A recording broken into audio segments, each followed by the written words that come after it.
Hi, everybody, and welcome to the Rabbi Orlofsky Show. Yes, it's the enthusiasm that keeps this show going. And I'm just coming back from a trip from America. And how many people I met who watched the show. I was surprised how many people just listen to the show. People say, well, they're exercising or they're doing certain things. They're driving. They're just listening to the show. So I thought that's interesting. So then, you miss out on some of the things that you might otherwise get if you were watching. But that's neither here nor there. In any event, so I got to do a Shabbos at Falls View Estates. They pointed out, evidently, a lot of people there watch my podcast, that I said Vacation Village. I don't know why. It was the only thing that came to mind. I didn't really know the name of the place that I was speaking. But this is such a beautiful, beautiful place. They insist on calling it a bungalow colony, but the relationship between a bungalow and Falls View Estates is the relationship between a hamburger and a finest cut of steak. It was just beautiful. And the whole thing is built on achdus. It's built in circles so that everybody should be able to come together. And it's just beautiful. I was there actually for the Shabbos where they made a siyum shas. The entire community gets together. They divvy up shas during the year. And then they come together and they make a siyum shas as a complete community. That's unusual. That's unusual. So to be able to spend a beautiful Shabbos with such wonderful people, I give a shout out to David Gottlieb and Chaim Loeb, who were the point people. I'm sure there were other people involved, but those are the ones we dealt with. And I brought up two of my married children who were in America, and they accommodated us so beautifully. It was really wonderful. And on my way up, my drive up, I passed through the town of South Fallsburg, and I, of course, passed Murray the Sock Man. Now, for those of you who don't make the connection, we had Ari Goldwag on the show. Murray the Sock Man is his dad. Now, I know him. I know Murray for many, many years. Before Ari Goldwag was an international famous individual, his father was already an international famous individual. So I stop into the sock store and to say hello to Murray. And of course, he's got all of Ari's CDs for sale. So he says, do you have all the CDs? I said, of course I have the CDs. He says, do you have this one? For those of you who may not be able to see, it's Murray the Sock Man Sings Your Favorite Yiddish Melodies. I must say, I did not see this. I bought it. He was insulting because he wanted to give it to me as a gift. I bought it. But because I for this, you pay money for. This is, For those of you who are watching at home, you can see the actual CD. It's still inside there. So this is real. But so then he gave me some socks, because after all, he is a sock man. He said, Moshe Meir Weiss said, you're always supposed to wear something new every Shabbos. Evidently, Moshe Meir Weiss makes a lot more money off of his books than I do out of my podcast. In any event, but just a shout out to those, our sponsors, because we just bought a new camera. We're updating our operation, mamish, day by day, week by week, month by month, year by year. I mean, we're not even at our 1-year anniversary yet. It'll be Parshas Noah. But we're almost done. I mean, there's 51 podcasts. It's pretty impressive. And so now the summer is over, and we are at Rosh Chodesh Elul. When Elul begins, the minhag is to start blowing shofar. Sfardim start saying slichos from Rosh Chodesh Elul. I've mentioned this, I think, in the past. I had a friend of mine who was a Sfardi, and I said, wow, you guys get to eat rice and beans on Pesach. And he says, don't envy us. Because of that, we have to say slichos a whole Elul. But they say slichos the whole Elul. Yeah. And we Ashkenazim, we, of course, have to say L'David Hashem Ori. It's taxing. And we blow shofar every morning. This is my dad's shofar. I think I told this story. My father did not become Shomer Shabbos until after his major heart attack. So he was in his 60s already. But I remember in the Yom Kippur War, he was he was a very, very proud Jew. I've mentioned this in the past. Rabbi Kaufman from Yeshiva Waterbury once said, he says, my parents may not have been as mitzvah observant as some other people, but they were proud Jews. That's something you don't see anymore. And it's interesting. If I had to label my father today, I would say he was a non-practicing Orthodox Jew, like many Orthodox Jews. Yeah, right? Who of us can say that we're perfect? Yeah. All right. Well, present company excluded. But how many people? Yeah, everybody falls short in some areas. So my father had no Jewish education, but his hashkafas were all Jewish. Yeah. I said to him once, I said, Dad, are we conservative, reform? What are we? He says, well, we're conservative, He figured because we went to a conservative synagogue. We were out in Long Island. That was the only synagogue there. And he knew that he worked on Shabbos. So, he knew he wasn't Orthodox, yeah.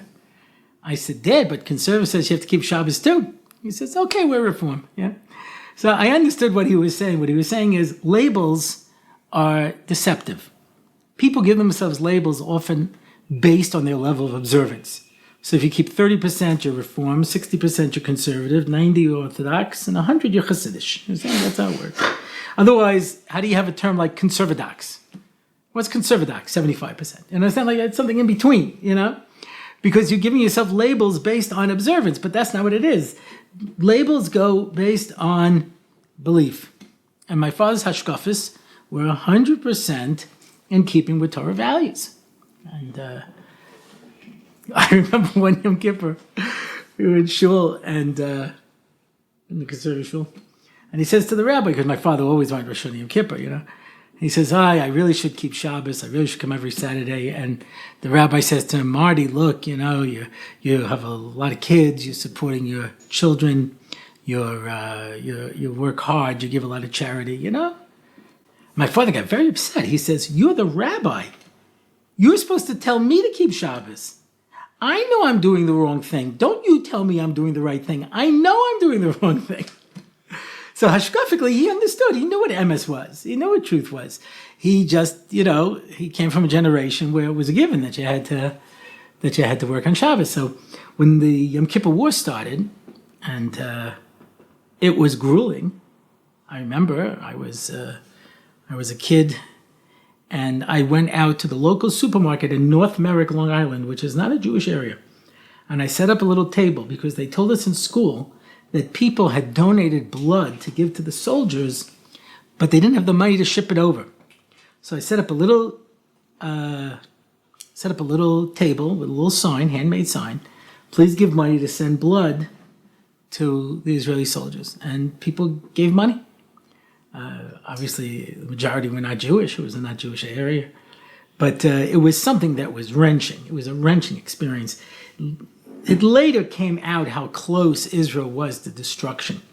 Golda Meir and her cabinet were carrying cyanide tablets with them to commit suicide rather than get captured. That's how bad it was. It was grueling. We didn't think we were going to make it. And if Alexander Haig hadn't made an emergency airlift, we probably wouldn't have made it. I mean, we were down to our last bullets. It was terrible, and a lot of people were killed. It was terrible. And my father was watching this, and he said, "I have to do something." And every morning he would get up early, he'd put on tefillin and daven shachris.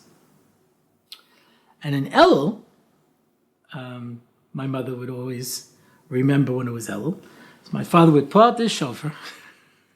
And he'd blow his shofar and wake everybody in the house up. It was really one of the more dramatic moments of my life. It's like, Ari Goldberg had that song that he sang about, Mashiach coming, and suddenly you hear the shofar, but nobody hears the shofar blowing. In my house, we heard the shofar blowing. If Mashiach was coming, boy, he made himself clear. This is my father's shofar. I've never been about Tukeya. Not that I couldn't be, because, since the main goal is to have a lot of hot air, and I do. So let's give this a whirl, and hopefully I won't blow it. I get that little shofar joke there, yeah? Okay.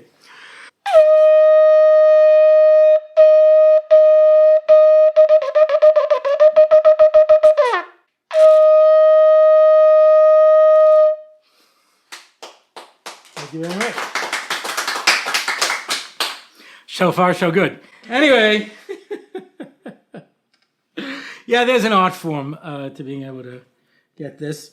And what can I tell you? You know, there's something primal about the shofar. You can't really play a tune on it.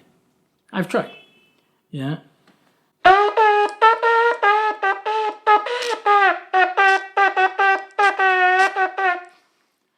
If you could identify that, then you go into the drawing for an official Rabbi Orlofsky t-shirt. In any event, which, by the way, doesn't have the Rabbi Orlofsky logo. It's just one of my t-shirts. Anyway, so I got so many of them. Anyway,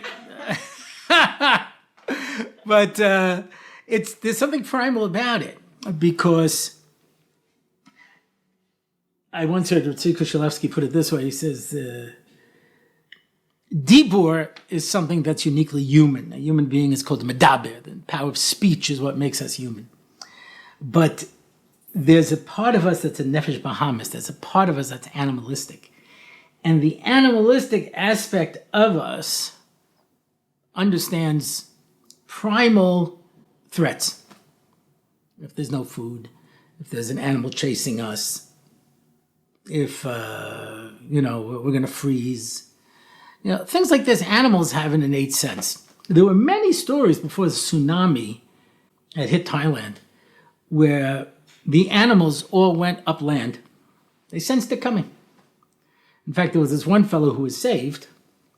His family was not, but he was sitting on an elephant having his picture taken, and all of a sudden the elephant ran off. You can imagine how awkward that must be, that, you're just a tourist sitting an elephant, the elephant takes off, and not everybody knows how to hold on to an elephant. Yeah, elephants are very large, very hard to stop. Yeah, someone asked me once, "How do you stop a charging elephant?" And I said, "You take away his credit card."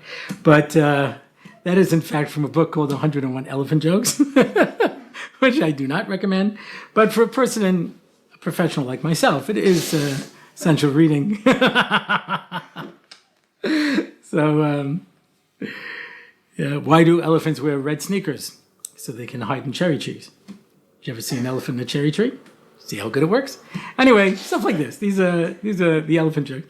There were 101 of these. But, there's a primal sense. So when you hear that the key is reaching into us on a primal level to tell us that this is a time where we can't sloth it off. Now, I spoke in the last podcast about the fact how the nature of the summer is we sleep late, we eat too much, if you will, we're asleep. We're asleep. To be asleep is a very bad time for the Jewish people. There's the unbelievable aspect of Purim, and maybe we'll talk about them. It says, Yeshnam am echad. Says the Gemara in Megillah, there's one nation and they're sleeping. They're sleeping. When they're asleep, so you can do whatever you want to them because they're vulnerable. They're not paying attention. They don't see what's happening. Yeah. And the miracle of Purim was that even though we were sleeping, HaKadosh Baruch Hu was able to save us. There are rare occasions like this. Shimshon, a very strange story. Perhaps we'll talk about it at one point. But the idea of Shimshon was he was going to drag the Jewish people into Yemos Mashiach, even though they weren't right. I'm going to do it by myself. I'm going to grab them and pull them in, and he was almost successful. And that's why when Yaakov Avinu in Vayechi gives the bracha to Shevet Dan, it's all about Shimshon. At the end, he ends with the Shuascha Kivisi Hashem. Now we're going to have to wait for the Yeshua. Because Dan almost did it. He almost brought the world to perfection by itself. So, but for the most part, if we're asleep, we're not going to be able to do anything. In the Memches Dvarim, in Pirkei Avos, it talks about the things that you need in order to be Konei Torah, to acquire Torah. One of them is Miyat Sheina, limiting sleep. Now, there's a whole bunch of mi'utim over there, which tell us that you're limiting. Obviously, you don't do without. You can't do without sleeping. Yeah. A woman once told me that her husband was trying not to sleep. Not to sleep. He thought sleep was a bad thing. He was trying not to sleep, and he would pass out. So, Mia Chini, you need some sleep. The Vilna Gaon slept for 2 hours a night. I mean, he slept. He was unusually strong. Not everybody can pull that trick off. There was one of his Talmidim who was trying to copy his lifestyle, and the Vilna Gaon said, don't try this because I can do this and you can't. People who are unusually strong, they have a different makeup. I heard this from a Talmud Muvak of Rav Sheinberg, who was very close to him, because everyone knew he used to wear an enormous amount of tzitzis. And he never told anybody why. There was a rumor that when his daughter was sick, he took on that he was going to wear a lot of tzitzios, but you never saw this by any of the other Gedolim. It was an unusual kind of a thing, you know. And I remember when I was in Or David, we had Rabbi Orlofsky here. They took the boys to see Rav Sheinberg, and they said, whatever you do, don't ask him about the tzitzis. Yeah? So Sheinberg spoke, and then he says, I'll take questions. So the first question is, what's the deal with the tzitzis, Rabbi? Rav Sheinberg said, when you get to be an old man like me, I'll tell you. Yeah. So it wasn't until, he had passed away that this Talmud, who was very close to him, he told me he asked his son, and he claims his son confirmed this. He says, the reason Rav Sheinberg did it is because he was unusually strong. He was very strong. I remember a story once where he had some sort of heart issue on Shabbos. I don't know if it was an actual heart attack, whatever it was, and they went to take him to the hospital. He says, we can wait till after Shabbos. Yeah. When he was a young man in his 80s, he used to get up, walk from Mattersdorf to the Kaisel for Vasikin on Yom Kippur, and then walk back to the yeshiva in Mattersdorf and daven for the Amud standing for the whole Yom Kippur. He was a young man in his 80s. When he got into his 90s and 100s, he didn't have the same stamina, but he was unusually strong. And so he wore all the tzitzis because it took away from his physicality. He felt it made him weaker. This fellow told me that his tefillin shel yad melted from the heat that he was giving off. But he needed this because he was so incredibly strong that he says, look, if I put on 100 sweaters, everybody would think I was crazy. Instead, I wore tzitzis. In any event, there's an idea that you need some sleep. Miyat Shena. But says the Medrash Shmuel, too much sleep, you can't get Torah. Why? Listen to what the Medrash Shmuel says. He says, the Torah is called Eitz Chaim Hi. Eitz Chaim Hi, Lama Chazikim Ba, V'Samcheha Meusha. I didn't need the whole puzzle. But then you get through the high part.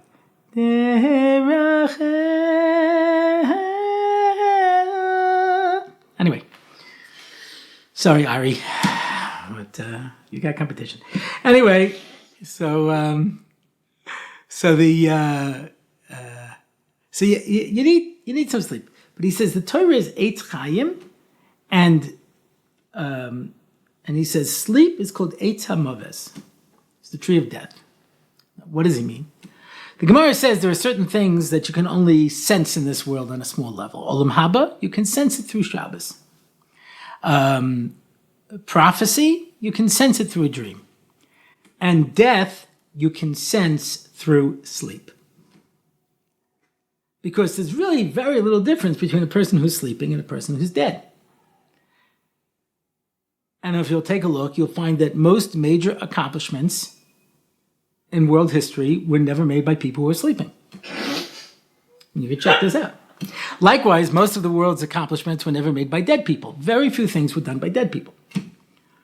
The one exception was Beethoven. They opened up his crypt. They had to move the body. And they found him inside erasing all of his major works. They said, Beethoven, what are you doing? He says, I'm decomposing. In any event, that's the only one I have. If you have another dead joke, I'm happy to use it, but that's the only one I have. Anyway, so dead people, sleeping people, they don't do anything. And people are asleep in their life. They're sleeping through life. And we blow the shofar that's supposed to reach us on a primal level and say, wake up. Don't let your life slip away. I met a girl, she said to me, I don't really enjoy Shabbos. I know you say it's an opportunity for ruchnius and spirituality. I don't see it. I said, well, describe to me your Shabbos. She says, well, I stay in the dorms, and I'm high up, so it's really too much of a walk for me to go down and go to shul. So I stay up there, and I daven, and I have some food, I make myself a suda, and I go to sleep. And I basically sleep the whole night and into the morning, and in the morning I daven, and I have some, something to eat, and then I take a nap, and I wake up and I make Havdalah. So I said, you understand the way that you're keeping Shabbos is the same way a person in a coma keeps Shabbos. You understand? You're not going to feel anything if you're sleeping. Of course you're not going to feel anything. And so you can put on the most beautiful music, but if you go to sleep, you're not going to hear it. It's gone. And life is so beautiful. I may have told this story when I was a mashgiach during a particularly dark period of my life. So I had this one bachur who could never get up in the morning. He was sick. He had mono. He was, I don't know, all kinds of things. First day of Ben Azmanim, he was dressed, ready, had his backpack. He was out the door 7 o'clock in the morning. It was a remarkable recovery. Yeah. You're going to sleep through. You're not going to enjoy it. Of course you're not going to enjoy it. How are you going to enjoy something when you're sleeping through it? And people sleep through life. They find ways to keep themselves busy, play on their phones. They did this study recently.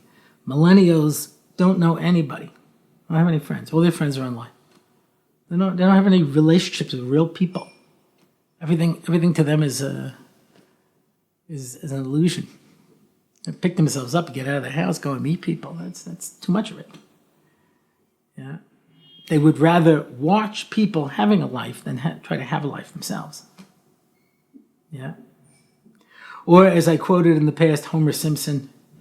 I mentioned this, I read it in the bathroom reader, where they had juxtaposed quotes from Homer, the Greek author, and Homer Simpson, and amazing similarities. But one of them was Homer Simpson says, I don't know, Marge, I feel like trying is the first step to failure. So why try? People sleep it away. I read that people on death row sleep for about 18 hours a day because they don't really have a lot to look forward to. Why should I get up? What's there? I mentioned this when I was in Onain. My father died on Shabbos and the funeral was going to be Sunday morning. And I set my alarm clock like I always do Sunday morning, and I got up to go to shul, and then I realized I'm in Onain. I can't daven, can't put on tefillin, can't go to shul. I'm not allowed to make a bracha. If I do, no one's supposed to answer on me. I went back to bed. Because what was I getting up for? What was there to do? People paid an enormous amount of money to go to Disneyland or to Disney World, which is fun. I know. First time I went to Disneyland was in 1968 with my family. And then when I moved to Los Angeles in 1977, I remember I went with friends. And when you first pull into the parking lot, it says, a sign over the doorway, the happiest place on earth. I think that's an exaggeration, but happiness is defined by waiting on very long lines in the heat for a chance to be able to strap yourself into a machine that's going to hurl you backwards, upside down, 100 miles an hour in the dark. It's called Space Mountain. I don't find this appealing. I have ADD. I read once in Scientific America that people with ADD can't handle roller coasters because they're always on a roller coaster. It's sensory overload. They can't handle it. Yeah. But if I wanted that thrill of a roller coaster, I live in Yerushalayim. I could just take a taxi. Same exact experience. 100 miles an hour backwards in the dark. But could you imagine a person goes to Disneyland, they spent all that money, and they spend most of the day sleeping. They don't go on any rides. They don't go to the park. They don't do anything. Why? Why would you do such a thing? Yeah. People who are excited can't wait to get up. They're waiting with the anticipation. They're waiting with the thrill.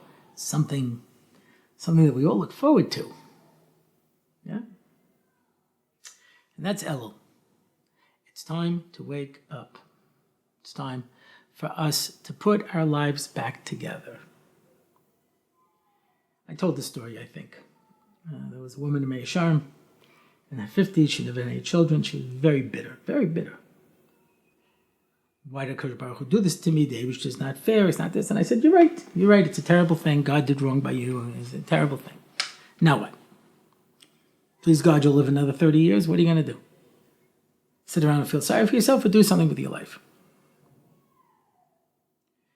Or at the end of Fiddle on the Roof, when they say, Rabbi, wouldn't this be a nice time for the Messiah to come? And he says, yes.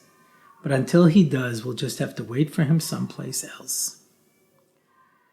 Yeah, it would be nice if everything went the way that we wanted to. I have 2 friends. Live in my neighborhood. 2 of the only cases of non-smokers who got lung cancer. What? How is that fair? Life's not about being fair. Yeah. Life is for us to take the hand we're dealt and to do it. As I'm sure I mentioned this in the past, I went through my backgammon phase. I read all my books on backgammon, and they all had one yesod. A real backgammon player doesn't complain about the dice. Because sometimes the dice will go for you and sometimes they'll go against you. The chap of being a good backgammon player is to figure out what to do with the roll you get. And this is Elul. It's the end of the year. Yeah. As we read in Parshas Ekev, Eretz Yisrael is a land where Hashem watches it Mereishis Hashana ad Achris Hashana, from the beginning of the year to the end of the year. What you see from this pasuk is there's something called the beginning of the year. That's Rosh Hashanah. And there's something called the end of the year, and that's Elul. And this is the end of the year. This is the time for us to take stock. I live here in Har Nof. The Geffen brothers have a hardware store. And I always know the last year of the year is always a sign we're closed for inventory. We have to go through everything and see what's here and see what's left, and to be able to report what we have. We have a month for us to take inventory. A month for us to wake up, to be able to reach that primal part of us, and to be able to become the people we want and to live the life that we want to. Most people don't live the life they want, they live the life that happens. It's not because they want to, it's because they never stop to decide what's the best that I can do. So let's wake up. Let's take this opportunity to make that pasuk I quoted, the Satmarov, Rabbi Yoel, he would always say. It says, Mereishis Hashana ad Achris Shana. It should have said, Mereishis Hashana ad Achris Hashana, from the beginning of the year to the end of the year. And he said, because every year starts off as Hashana. We think this is going to be the year. And it just turns out to be a year. So Mirza Hashem, we're going to take inventory. We're going to wake up. We're going to take control of our lives. We'll talk about how to do that in the weeks ahead. But in order to do that, we have to start focusing on the fact that we're going to live our lives the best that we can. And that's it for this week. If you want to find out more about the show, go to RabbiOrlofsky.com, where you can add comments. You'll see my upcoming event schedule. You can contact me directly. And if you'd like to sponsor an event, you can go to RabbiOrlofsky.com/podcast and click on Sponsor an Episode button. I'm David Orlofsky, and this is the Rabbi Orlofsky Show.